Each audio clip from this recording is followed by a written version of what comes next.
But I will only be able to comment once I see the order. I think it will be uploaded by the evening. Once I see the order, then I can discuss with you. So what has been placed by Himachal Pradesh government in the Supreme Because Court? the proceedings which have happened in the Supreme Court are the live proceedings where our advocate was there. So I am not privy as to what has happened there. Sir agreement क्या हुआ था, क्या जो पिछला agreement है वो क्या था? That agreement was signed in 2019 where the Himachal government has agreed against the payment to release water to Delhi government. But you have to understand that between Himachal and Delhi, the water has to flow through Haryana, Right. isn't it? So Haryana has objected to this agreement because unless Haryana give it to Delhi, there is no way Himachal can give it to Delhi. So since the matter is sub judice, and I really don't know what the Supreme Court has said, so it will be little premature for me to discuss it in more detail at this point of time. We can discuss it tomorrow. आज जो ये बैठक थी वैसे तो हर वर्ष होती है, बट इस वर्ष आपने सही कहा क्योंकि पिछली वर्ष की जो आपदा है उसको देखते हुए इसकी महत्वता और बढ़ गई है। आज बहुत लोग इस बैठक में शामिल थे, सारे विभाग थे, SDRF से थे, NDRF से थे, IMD, सेंट्रल वाटर कमीशन और सारे डिप्टी कमिश्नर्स थे।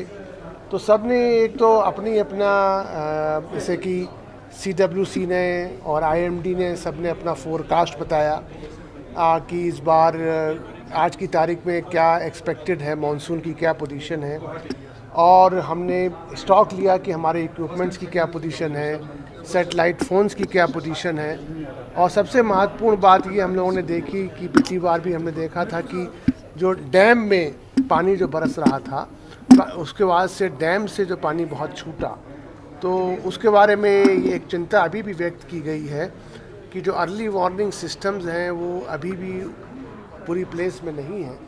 तो आज ये निर्णय लिया गया है कि इनके उच्च अधिकारियों के साथ एक बैठक और होगी, विशेष रूप से डैम्स के साथ। और इसके अलावा ये भी सारे डिप्टी कमिश्नर्स को कहा गया है कि जो पिछले वर्ष के जो वल्नरेबल एरियाज़ थे, पर्टिकुलरली जो सिंकिंग एरियाज़ थे, वहाँ जाके वो देखें कि क्या वहाँ के लोगों को इस बार भी मूव करने की आवश्यकता है। ये भी बताया गया कि जो बाहर का लेबर आता है वो जनरली जो है वो रिवर बेड के पास रहना पसंद करता है, उसको मालूम नहीं होता कि अचानक फ्लड आ जाते हैं, तो उन तक भी हमें उनको भी सही जगह पे ले जाना है। और एक महत्वपूर्ण निर्णय और ये हुआ कि जो NDRF की जो बटालियन है नूरपुर में, उसकी छोटी छोटी टुकड़ी जो है वो हम प्रदेश में कई स्थानों पे स्टेशन करेंगे। शिमला में करेंगे, कुल्लू में करेंगे, सिरमौर में करेंगे और चंबा में करेंगे। कांगड़ा और मंडी में तो उनकी व्यवस्था पहले से ही है। तो इस प्रकार से बहुत से निर्णय हुए हैं और हमारे लिए ये आवश्यक है कि हम मानसून आने से पहले हमने ये बैठक कर ली है, बट हमको इसको रेगुलरली फॉलो अप करना है।